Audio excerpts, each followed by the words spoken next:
Hi there. Welcome to Mushroom Hour.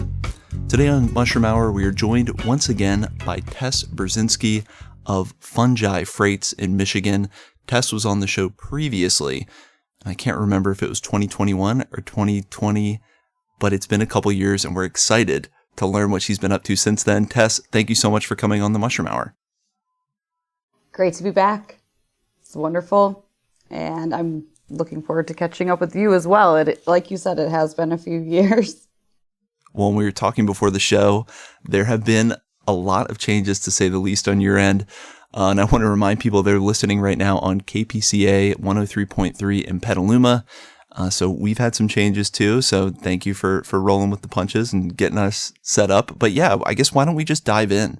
You know, last time we talked, Fungi Freights, the overview was trying to do mycology education, community building, eventually turn these shipping containers in Detroit into this mycology lab space. We talked about the hurdles that go with that, the crazy amount of learning you did. So since then, where is that project? How has the project evolved? What are you up to now?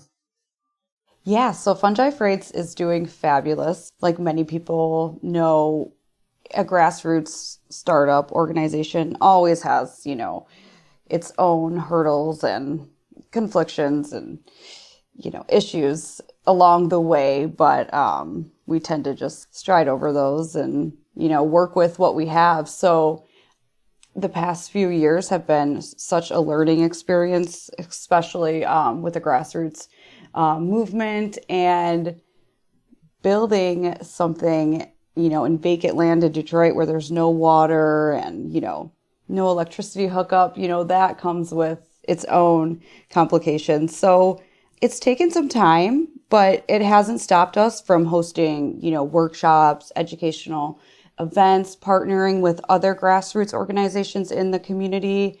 We partnered with the Arboretum of Detroit, and that's awesome. A tree nursery. Yeah, so we've done a lot of work with mycorrhizal fungi with the Arboretum and kind of connecting these different vacant green spaces now, if you will, within the neighborhood.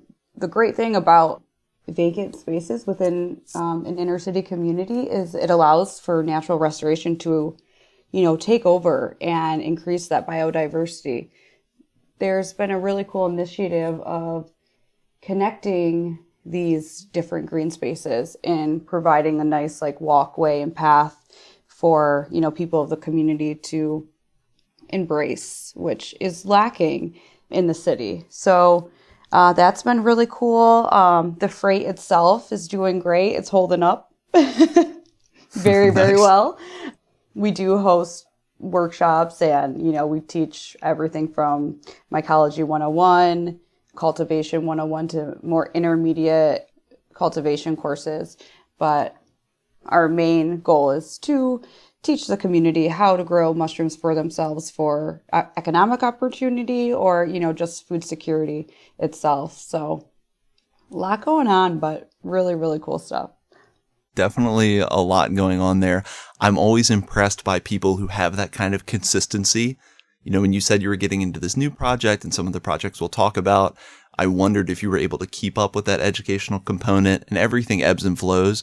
But man, so much of life. I'm so impressed with people that can just keep showing up. Nope, we keep doing the educational events too. It's like a yes, and we're just building on top of. So super impressive. And you also hit on this idea of connecting green spaces in Detroit, and speaking with yourself, Antonio Cosme, Ryan Gates, I kind of got this vision of and this is, I think, a hopeful vision, what I wanted to hope was happening in Detroit, that we were seeing some of this natural reclamation.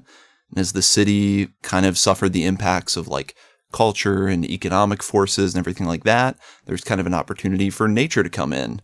And it could be this hotbed of showing what that looks like if we start by necessity having to go more toward nature-based systems and engaging more with natural ecosystems. Is that accurate? Is that what's happening in Detroit? I mean, you laid out the scenario you're involved in, connecting green spaces. Do you think more of that's happening? And that's really something that I guess Detroit is becoming known for, if you will. Definitely. Because the opportunity is there. You know, because, everything that happened and with the race riots and and the downfall of Detroit, I mean, that was such a necessary, explosion, if you will. Things were really bad, and it was just teetering for so long. Something needed to really big to happen, and it left Detroit in this state of like vacancy. And within that emptiness, there, time, that was, what had filled it up. And with time comes opportunity, and nature really took off with that.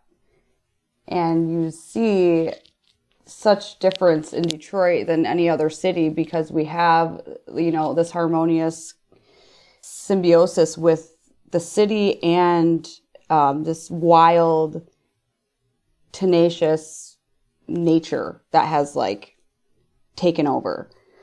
And there are a lot of like project initiatives and opportunities that the city, provides for people that, look at the space and are like, oh, wow, I can do something even better with that. I do like to just see those vacant spaces be taken over, because you can see the biodiversity just taking hold and coming back. And that's wonderful. But it's also really cool to see a lot of these spaces available for people that have projects, such as I, or, the Arboretum, or be able to engage in. So yeah, it's a big thing in Detroit.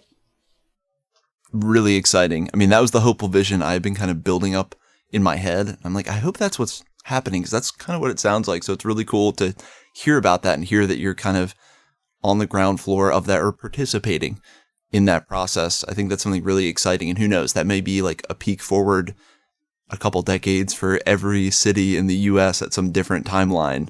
We're like, hey, it's gonna, I thought of like disturbance obligate organisms. So sometimes there has to be a fire or some crazy disturbance for some area of life, some niche to explode and express some biological form. And maybe Detroit is a perfect example of that. And I was really interested when you said something about the city. I was curious about that. I've been dabbling a little bit in city government where I live. Is this something the municipality of Detroit supports? And not to go down like a whole rabbit hole, because I know there's a lot of complexities about the politics there. Like, is the representative government even in control, or is it like a bank? Or, but yeah, is there like municipal kind of organization forming to promote these things? What does that look like? Do you see yourself working in that capacity at some point, like being part of the group that helps, like, hey, we've got funding to revitalize all these public green spaces, go for it? Do you see anything like that happening just, in this landscape of what's emerging there? Not so much with myself, but there are organizations that are doing that. And, Detroit Land Bank really holds a lot of this vacant land. So they offer different programs, like apply for a green space project. You can get X amount of parcels for X amount of money. For instance, that's what I did for my 7 parcels of vacant land for Fungi Freights. I applied for this green space project, and I was able to get each parcel for $1,000, which is fabulous. Insane. And yeah, so as long as you fulfill those requirements, as long as your application is accepted, number one, and then you fulfill those requirements within a set amount of time, the deed is transferred and the land is forever yours. So that's through the City Land Bank. Yep, the Detroit City Land Bank. There's also grants that are offered as well for different projects. That's a whole loophole too, but but yeah, it's really wonderful that you can get land in Detroit that way. I mean, what a great land use solution. And like in our city here, we're always wondering, how do we take what they call underutilized parcels and incentivize something to happen with it? And usually the answer is, let's upzone it, let's change this, and incentivize someone to come and build. We need to make it profitable for someone to come and build. And you always wish, like, is there another way? Can we break out of this single-minded, like, it has to be an apartment complex? Is there something else we can do with these lots? So that is a really interesting idea. I wonder how that would jive in an environment where you do have landowners that want to hold on to it. But really interesting rabbit hole for all of us to go down. Detroit Land Bank. Thank you for putting that on my radar. But where is the fungi freight car then? Our shipping container that is this mad scientist mycology lab. That's on your 7 plots. Where does that stand now? Do you have power, water? Just give us that update. Okay, good update. Not much update, but I can provide you some of the, brainstorming that has been going on. Yeah. The freight is on one of the 7 parcels. Building off of that as we go, we have partnered with U.S. Fish and Wildlife for one of the parcels to put in a full parcel of native plants. That's really nice to increase, birds, bees, butterflies, aerial biodiversity there. The water for a long time, really funny because this is how things have to happen in Detroit sometimes. There's a fire hydrant across the street, and for a long time I had the hookup and the hose, and that's how I was getting water for our workshops and for, the mushroom garden beds that we had just planted. One way or another, making it happen. Free the water, right? Yes. It's pretty expensive to get the water rehooked because there aren't any buildings left on the lots. They cut each water line. So that even makes it more expensive because... Oh, that's wild. They'd have to dig up the pavement and re-put in the whole fixture. Yes, Whoa. So that has been on hold, and we've been making, at work, we have some like rainwater catch systems and those massive jugs that we have used the fire hydrant to fill those up. So we've been making it work, in that sense. Electricity, that'll come soon because we've had a few folks in the community that have helped us out with that. There's easy ways to hook up, whether it's just like an RV style or just to the pole. We have an alley and there's a pole right behind the container that we can easily hook up to. So it's just about getting it wired, which, shouldn't be too big of a deal, especially with helpful electricians in the community, willing to help out for the cause, for the fungi. For the mushrooms. The other thing you've been talking about, and you'll have to set me straight here, this educational component, because obviously you're teaching the Mycology 101 classes there. I know you've been holding down some other events like winter coat drive, stuff like that. Where is the education piece at this point? And of course, let's start, mention the book as well, but where is this mycology education impetus taking you now? Yeah, education has always been something big within, the way I like to represent the mushrooms. For a long time, I just thought this subject was so overlooked, so understudied. I mean, getting into this over 10 years ago, it was like, what's happening? Where can I get, more information on these fascinating organisms? Right. Even at the university level, in my microbiology classes, we would touch very little on fungi. And I'd ask questions and it was just kind of they were brushed over. And it's, because the lack of knowledge. And it's so amazing to see them in the limelight now. Sometimes it's a bit strange to me because I'm like, whoa, like the trending is like really, being at the mall and just seeing like mushrooms everywhere.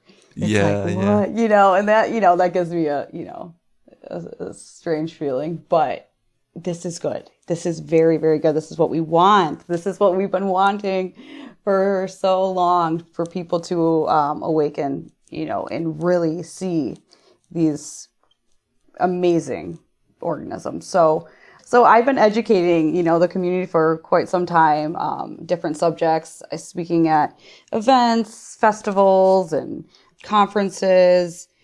I've been diving a little bit, not a little bit, I guess a lot of it, because I wrote a children's book, but the children, I'm like, as much as, the deep research, pathogenic fungi, just how fungi react within us, but also like our environment, I kind of just went to the more simpler idea of fungi, the fun, who put the fun in fungi, Put the fun in fungi. kids, so thinking about the kids and how, as a child, if it wasn't for my Polish grandfather foraging morels in northern Michigan, I probably wouldn't have really thought about mushrooms or really cared about them.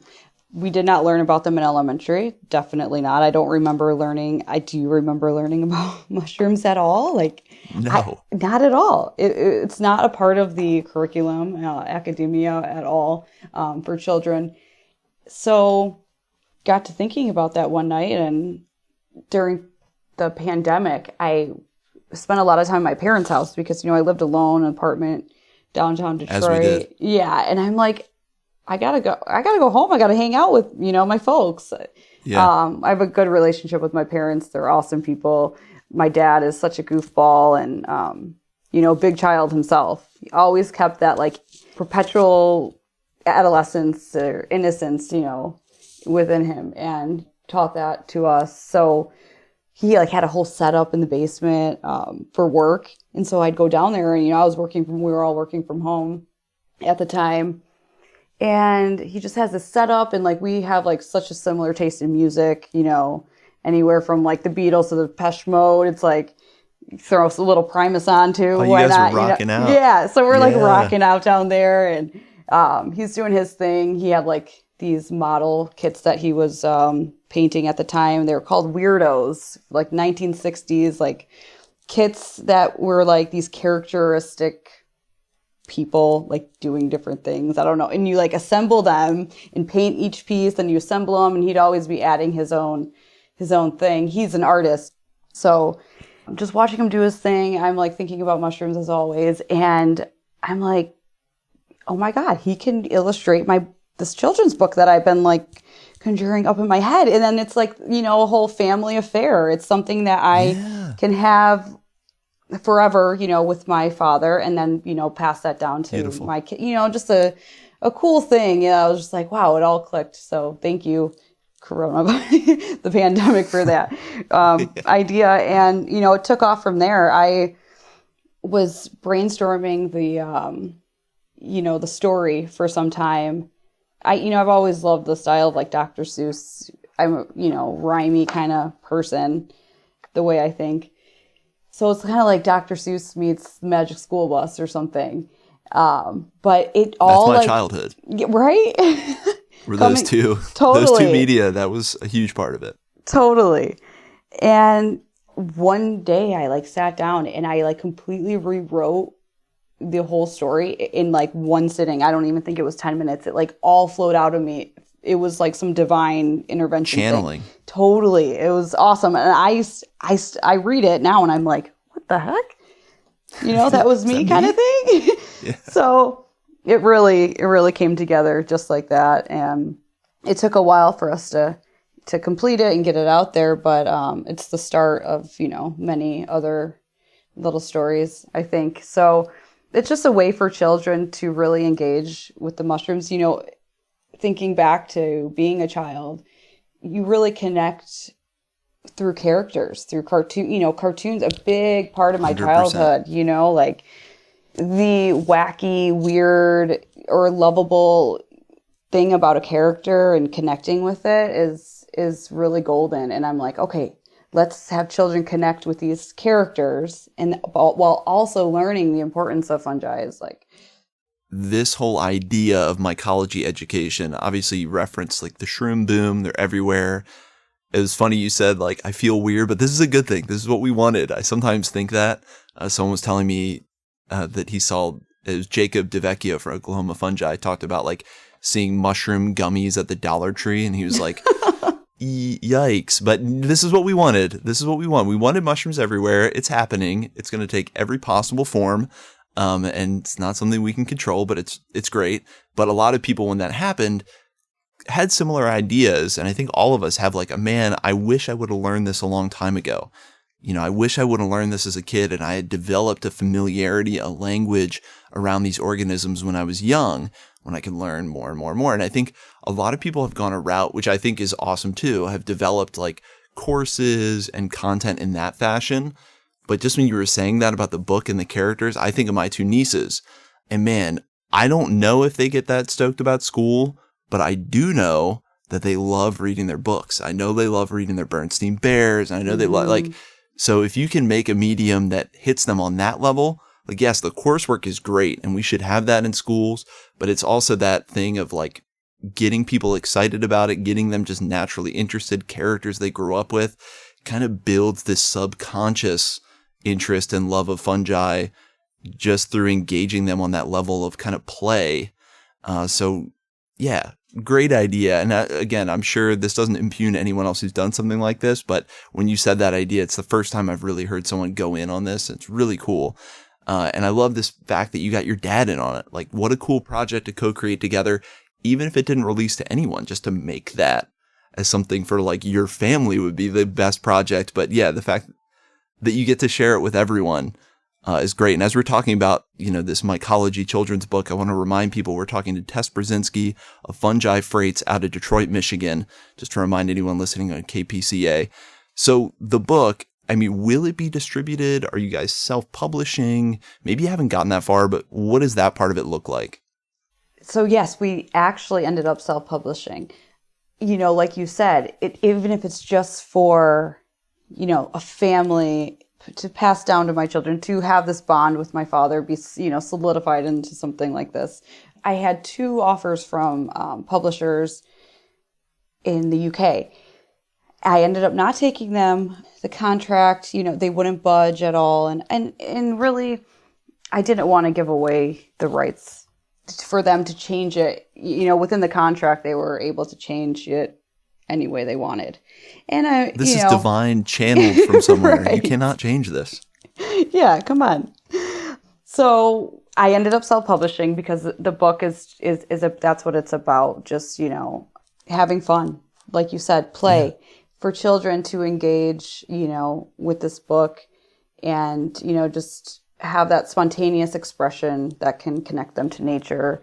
And I just want children to understand nature and be more involved with nature, because once you understand something, you'll care about it and then you'll protect it. Yeah. And that's like the whole goal, like for future generations, for children to just have this, like, they already do have this way that they approach the world and with such like innocent wisdom. Like, it's already there, and then it's just, societal norms that screw them up later. It's like, so right. Introducing, something fun like fungi to them early on and in a playful way is what it's all about. So we self-publish, and I'm not very good at promoting myself, so I'm so thankful to be here with you and, just talking about the book.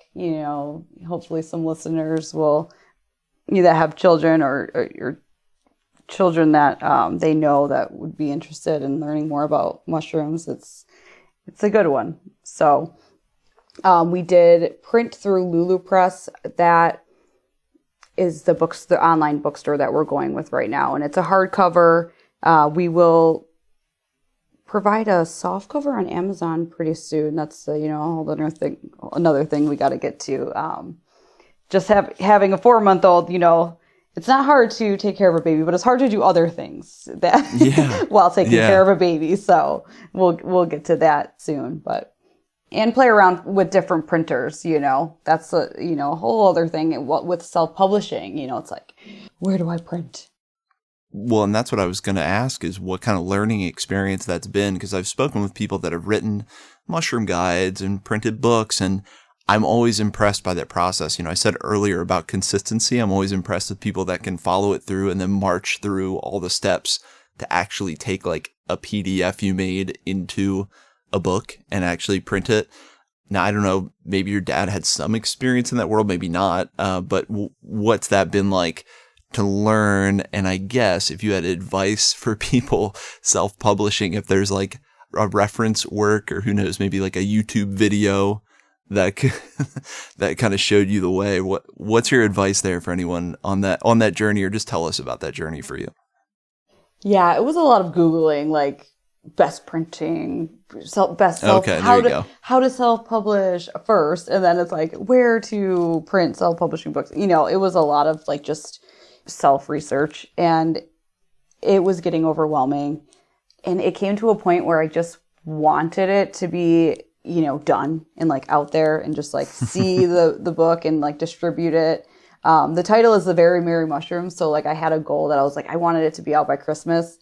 I thought it would be Yes. The Very Merry Mushrooms and, kind of a holiday like thing. And we did it, but I would advise against kind of rushing through that process to really look into your printers and, to get a proof. They often will mail you a proof copy and before, you distribute it, because you never really know how it's going, the quality of it until it's in your hand.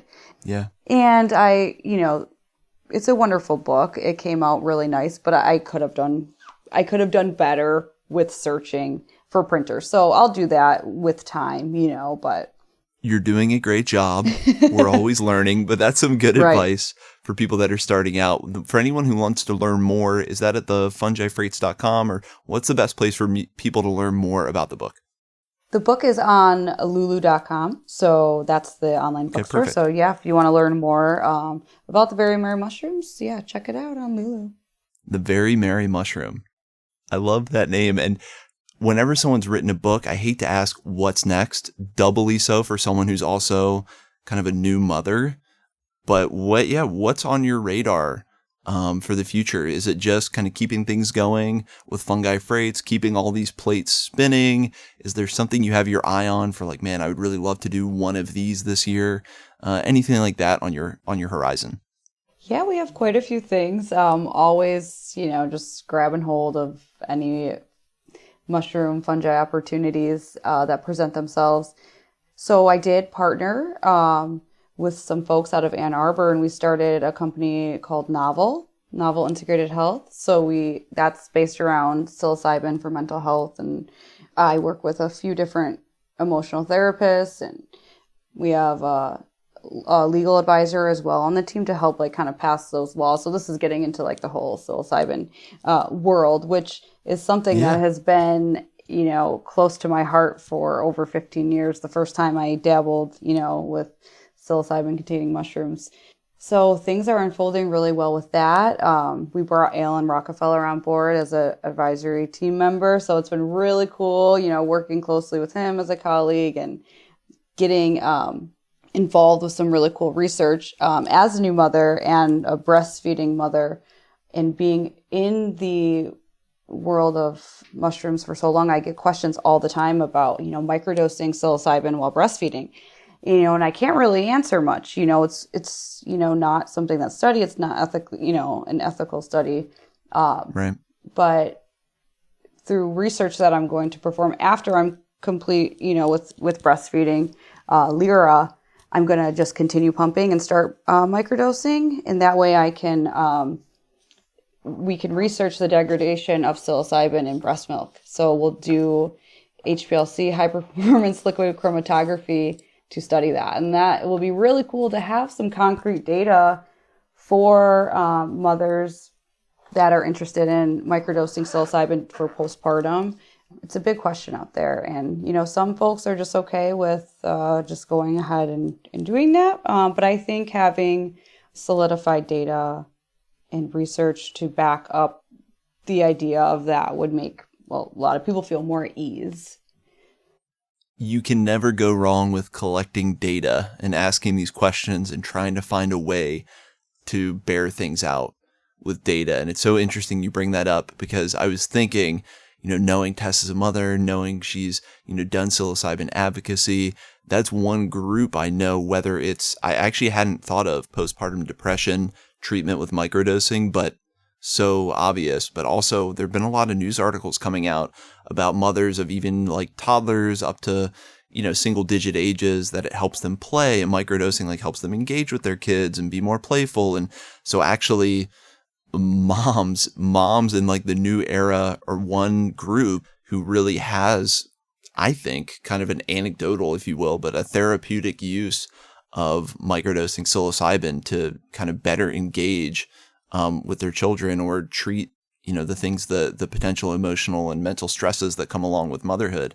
So I love that you are sacrificing for science to collect the data, try to put something together. And really, that's what's so exciting about mycology is just asking the questions and collecting some data and writing some things down. Suddenly you're answering questions that probably a lot of people want answers to, and you are engaging in science in a really potent way. Yes, super happy to do so. Is when I got pregnant, it just like came to me. I'm like, how can I, not another thing, big event in my life. How is it circled back to fungi?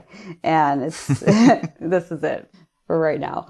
And I like that we circled back to the word play so many times in this talk, because it's like such a good word for the topic that we're on. And psilocybin, as you said, like, parents using it to, microdosing to engage with their kids and like play activity. And it just like brings me back to the thought that like psilocybin restores that adolescence within us. It like has a way of like bringing you back to, yourself and who you were, who you are, who you always will be. It's like, an ever-changing flow. It's really cool. Well, and hopefully these frontiers move and people keep asking questions, keep engaging community science, whatever venue it takes. And we start measuring like, what is that appropriate dose to play better with your kid at this age, and start collecting some of that like subjective data and start learning. I mean, I think it's happening. I'm going to give the caveat that obviously we don't condone, combine two words. I was going to say condone or condemn ingestion of psilocybin containing mushrooms. But, in certain jurisdictions where it's legal, these things are happening, these research, obviously the conversation's happening because it's all anyone wants to talk about when you mention mushrooms. So yeah, I love just being out front and asking the questions, and let's explore these things together. So you've got that advocacy work that you're engaged in, and those folks are there in Ann Arbor, and that's really exciting. Yes, we just opened up a space in Ypsilanti, actually just a little bit outside of Ann Arbor, where we have our lab space and just a community space there for the team and, for people to collaborate with us along the way. So it's really exciting. It's just my life is just like family and mushrooms. Like even my, full-time job now, it's like a dream come true. I'm just beyond grateful, for life. Full-time job, is it what we've been talking about, or is there something else that you're doing full-time as well? Full-time is, I'm the scientific director, co-founder of Novel. So yeah, it's full-time, full-time gig, and it works really well with my life. And, now that Lyra is in my life, I feel like she's always been a part of my life, just not in the physical front, and it's just like, yes. This is, her energy's always been there. It has. And it's a beautiful, beautiful energy. I'm so thankful for. And it's a great dynamic, for me as a new mother. I couldn't be more grateful for being in this space and giving back in any way that I can. Well, that's mind-blowing, because I'm always impressed with people that can take this as like a passion and a hobby, which for me it very much is a passion and hobby, but then people who are actually able to transform that into, a career and start to build, because it's that old adage of like building the plane as you fly it. I think that's the case with a lot of people in the mushroom space, is figuring out like, what does a business built around fungi look like? What does a life built around fungi look like? So I'm always impressed when people are doing that and doing that successfully and thriving along with all the other milestones in life. So amazing update to hear that's happening for you. Now, we've been talking a lot about like future plans, about the work you're doing at Fungi Freights. Give us the best places for people listening to learn more. Just to remind people, we're talking to Tess Brzezinski, Fungi Freights out of Detroit, Michigan. Anyone who's been interested in all your different projects, where are some touchstones people can go to learn more? Yeah, check out my website, fungifreights.com. That's the place. Straightforward. Just, there it is. You can check me out there. I have, different social media platforms, Fungi Freights on Instagram. Yeah, it's usually where you can virtually find me. If not, maybe you'll see me hanging around Detroit in Poletown. That's where our Our hub is Poletown, East Poletown, Detroit.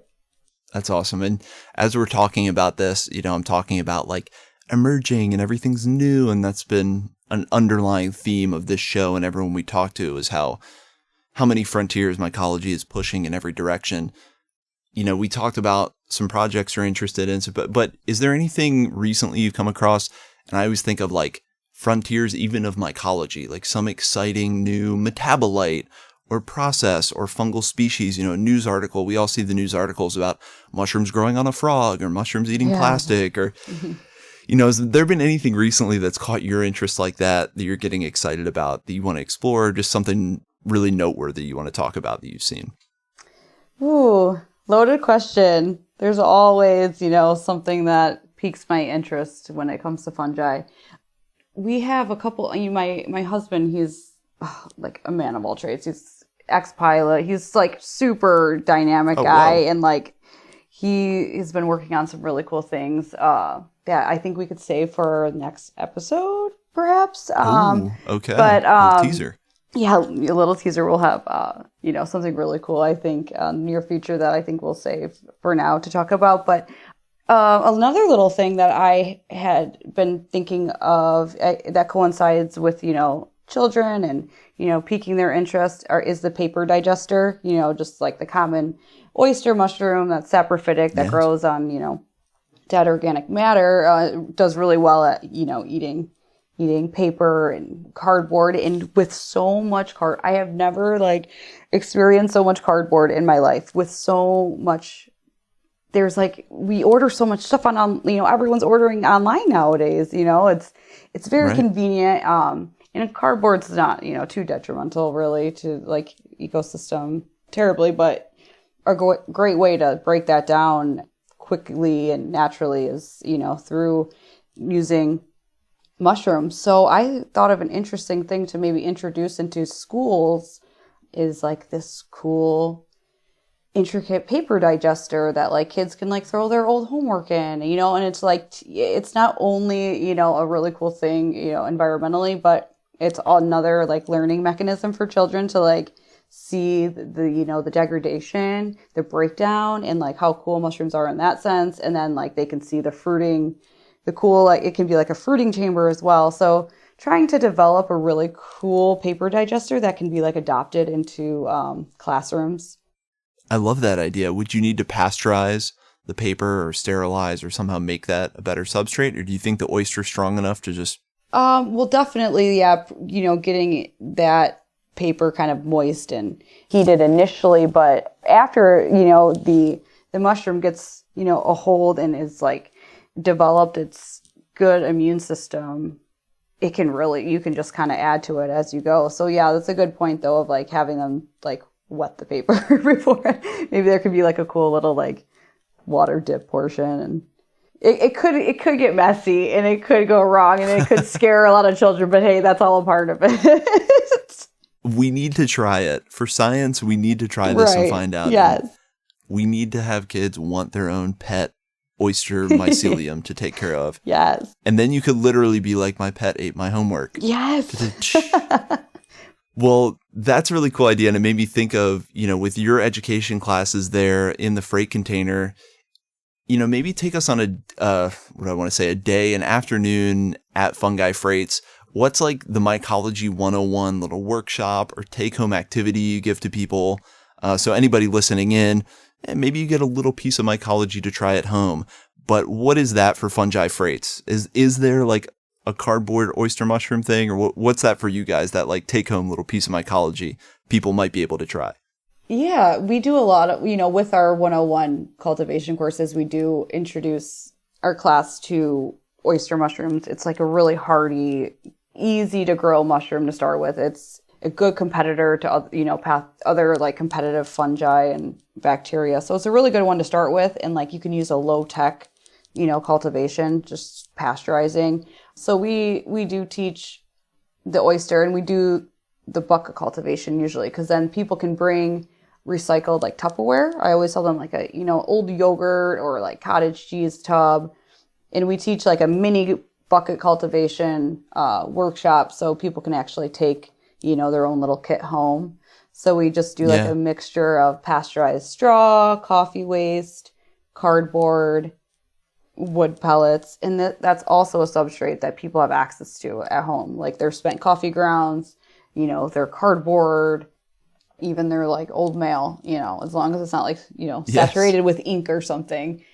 And it's, you know, you can easily pasteurize it. So we usually teach the community that course. And then it can also be like upscaled, you know, teaching them that like, this is just like the mini little version. Mushrooms will still grow out of it, but you can scale this, you know, as large as it allows for you.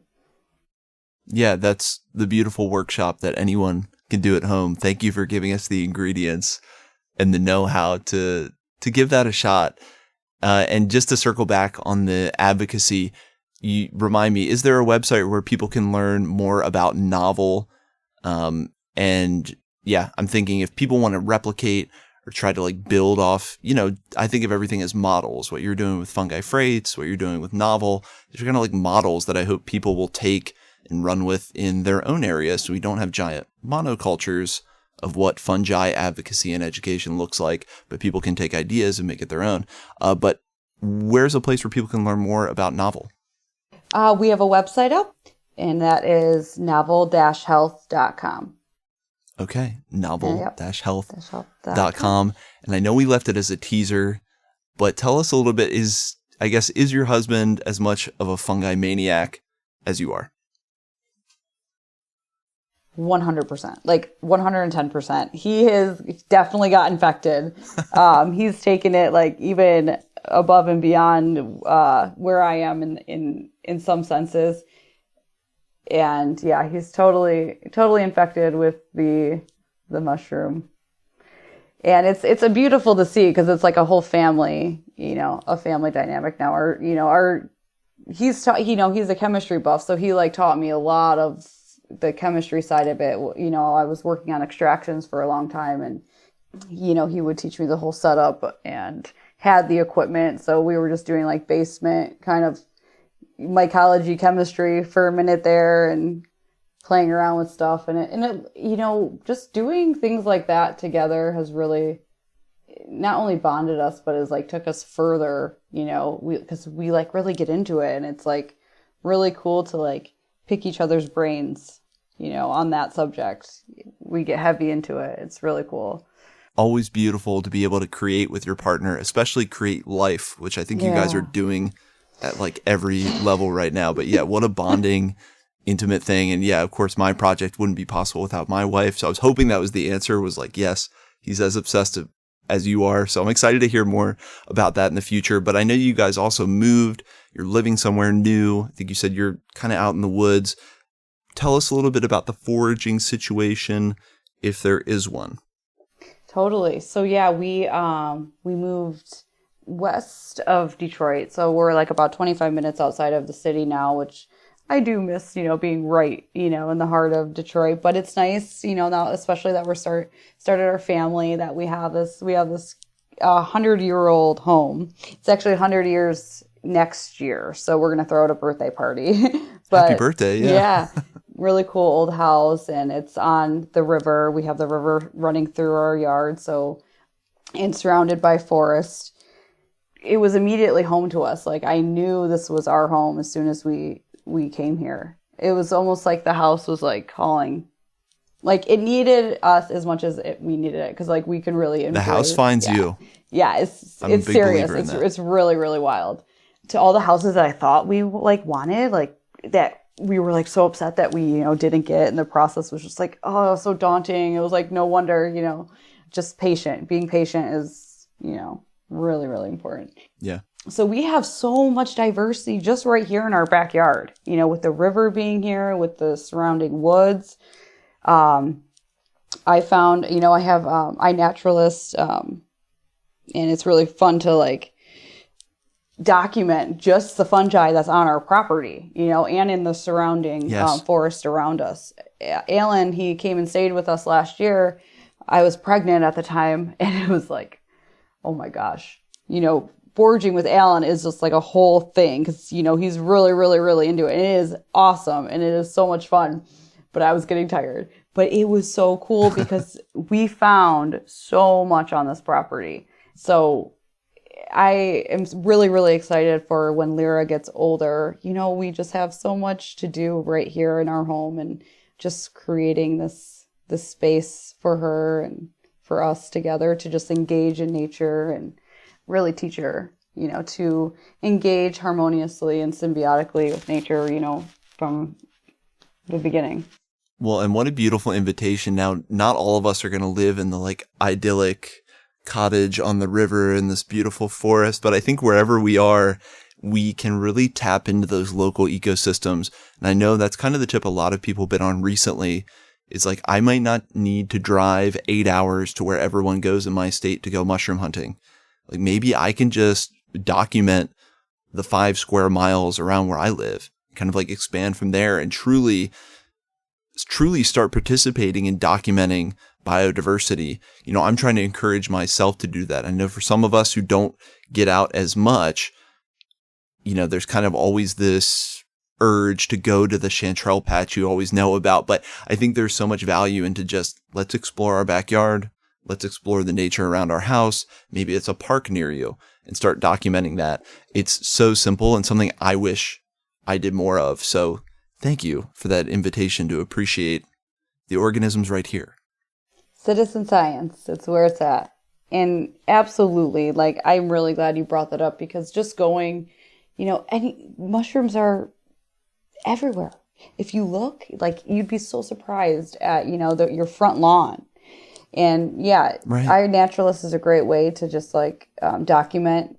We're all scientists, you know. It's just about how we engage within it. You can be a scientist every day just by observing.